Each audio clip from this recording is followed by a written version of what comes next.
નમસ્કાર, યોગેન્દ્ર પારેખ આપ સૌનું હાર્દિક સ્વાગત કરું છું. આજે આપણે મહાત્મા ગાંધીજીનું સ્મારક પોરબંદર કીર્તિ મંદિરની રચના વિશે વાત કરીશું. કેવી રીતે એ સ્મારક નિર્માણ પામ્યું. વાત છેક 1935ની છે. દક્ષિણ આફ્રિકાના શિક્ષણ પ્રધાન શ્રી હોફમેયર વર્ધા મુકામે આવેલા અને ત્યાં પોરબંદરના મહાજન વિદેશમાં વસવાટ કરતાં શ્રી નાનજી કાલિદાસ મહેતાના દક્ષિણ આફ્રિકાના શિક્ષણ પ્રધાન શ્રી હોફમેયર મળ્યા. વાતચીત દરમિયાન શિક્ષણ પ્રધાને કહ્યું કે આ મહાપુરુષનું ઋણ અદા કરવા માટેનો એક વિચાર મને એવો આવે છે કે તેમના જન્મસ્થાને તેમનું સ્મારક થવું જોઈએ. આ વિચાર શ્રી નાનજી કાલિદાસ મહેતાને સ્પર્શી ગયો અને તેમણે પોરબંદરના મહારાણાને વાત કરી, નાગરિકોની સભા કરી, પરંતુ સમય પસાર થયો. 10 વર્ષ પછી 1945માં મહાત્માજી પંચગીની હતા ત્યારે શેઠ શ્રી નાનજી કાલિદાસ મહેતા મળવા ગયા. એમની પાસે નક્કર યોજના હતી, એમની પાસે વાત મૂકી.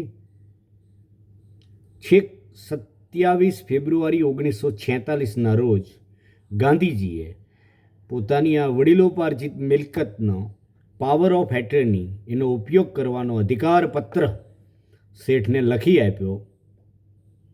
1 રૂપિયાના સ્ટેમ્પ પેપર ઉપર મહારાણા નટવરસિંહજીની તસવીર પણ છે અને અધિકાર પત્ર ગાંધીજીએ લખી આપ્યો. ત્યારબાદ કામ આગળ ચાલ્યું. 1947માં સ્વર્ગસ્થ દરબાર ગોપાળદાસ, આઝાદી આંદોલનનું એવું જ એક તેજસ્વી નામ, તેમણે શિલારોપણ વિધિ કરી.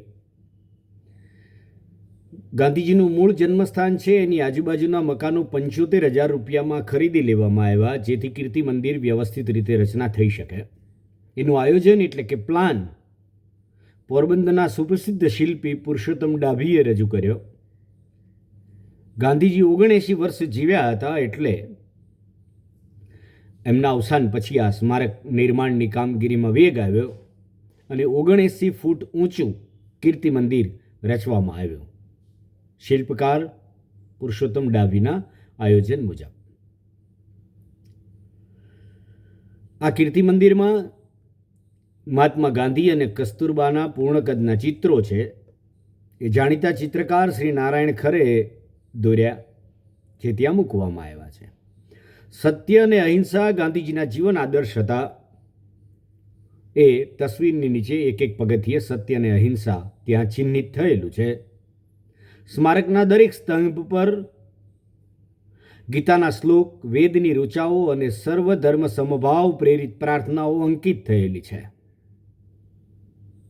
આમ ગાંધીજીના જીવન આદર્શને અનુરૂપ કીર્તિ મંદિરનું નિર્માણ થયું.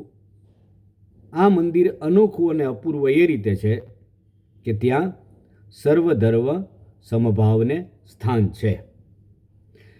26મી મે 1950ના રોજ સરદાર વલ્લભભાઈ પટેલ, દેશના ગૃહપ્રધાન, નાયબ વડાપ્રધાન સરદાર સાહેબના હસ્તે આ સ્મારકનું ઉદ્ઘાટન થયું.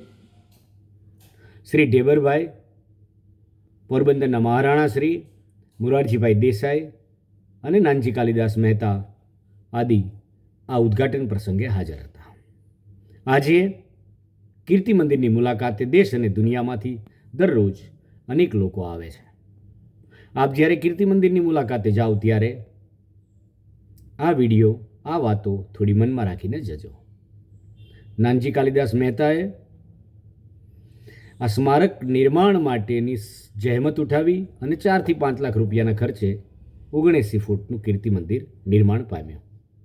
તો મિત્રો, આજે આપણી વાત આટલી જ. નમસ્કાર. આપને આ વાત ગમી હોય તો વિદ્યાર્થીઓમાં, ઇતિહાસના વિદ્યાર્થીઓમાં શેર કરજો, લાઈક કરજો, સૂચન હોય તો કમેન્ટ કરજો અને હજી સબસ્ક્રાઈબ કરવાનું બાકી હોય અને અનુકૂળતા હોય તો કરજો. Thank you.